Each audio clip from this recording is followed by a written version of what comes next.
की ज्याला यशस्वी व्हायचं आहे तो कधी कारणं सांगत नाही आणि जो कारणं सांगतो तो आयुष्यात कधीही यशस्वी होत नाही. नमस्कार विद्यार्थी मित्रांनो, मी प्राध्यापक प्रवीण शिंदे.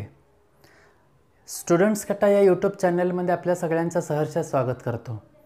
मित्रांनो, आत्ताच UPSC परीक्षेचा निकाल लागला.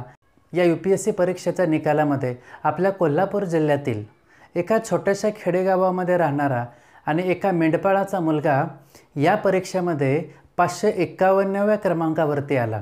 आणि खरोखर तर सगळ्यांनाच नवल वाटेल अशी काय जणू काय एक चमत्कारिक घटनाच घडली असं काय जणू काय वाटायला लागलं. पण मित्रांनो, हा कोणता चमत्कार नाही आहे, तर ही आहे खरी हकीकत. खरं तर सांगायचं गेलं तर या घटनेवरती मला विदा करंदीकरांची एक कविता खूप छान आठवते.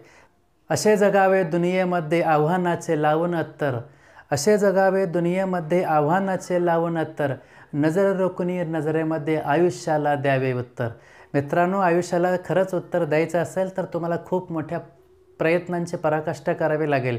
आणि ज्या मुलांना खरंच खूप चांगला क्लास हवा आहे, खूप सगळ्या वेगवेगळ्या प्रकारच्या नोट्स हव्या आहेत, चांगलं ॲटमॉस्फिअर पाहिजे, असं काही वातावरण पाहिजे की जिथे फक्त मी आणि मीच, बाकी कोणी नको, अशा म्हणणाऱ्या सगळ्या मुलांसाठी माझे सांगायची एकच प्रामाणिकपणे इच्छा आहे की मित्रांनो, प्रामाणिकपणे कष्ट केलं तर तुम्हाला इतर कुठल्याही गोष्टी तुम्हाला कधीच मागे खेचू शकणार नाहीत.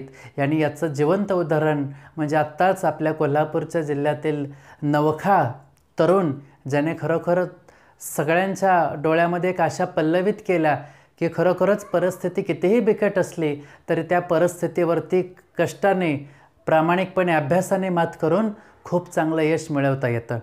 मुलांनो, UPSC सारखी अवघड असणारी परीक्षा जी राष्ट्रीय स्तरावरती घेतली जाते, या परीक्षेमध्ये खरं तर 551वा नंबर मिळवणं म्हणजे वाटते एवढी सोपी गोष्ट नाही.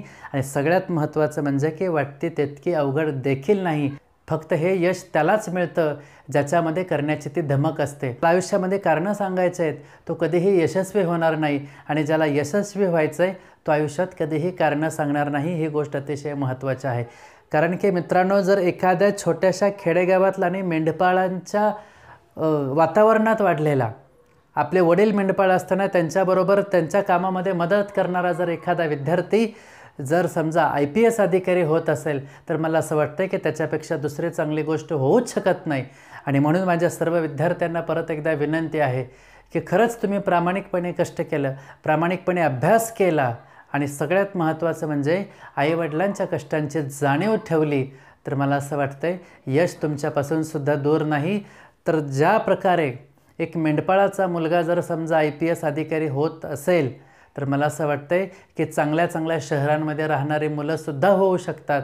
पण फक्त त्याच्यात आणि इथल्या शहरातल्या मुलांच्यामध्ये फरक एवढाच आहे की त्या मुलाला उन्हाचे चटके काय असतात हे माहिती आहे, त्या मुलाला भूक कशी भागवायची, त्याच्यासाठी किती कष्ट करावं लागतं हे त्याला माहिती आहे. दिवसभर रानावनात काटाकुट्यातनं सुद्धा त्या मेंढरांच्या मागे फिरत असताना पायाची दमछाक किती होते हे त्यानं सगळं सोसलं आहे, बघितलं आहे. आणि मग त्याच एका जाणीवातून निर्माण झाली म्हणजे जिद्द.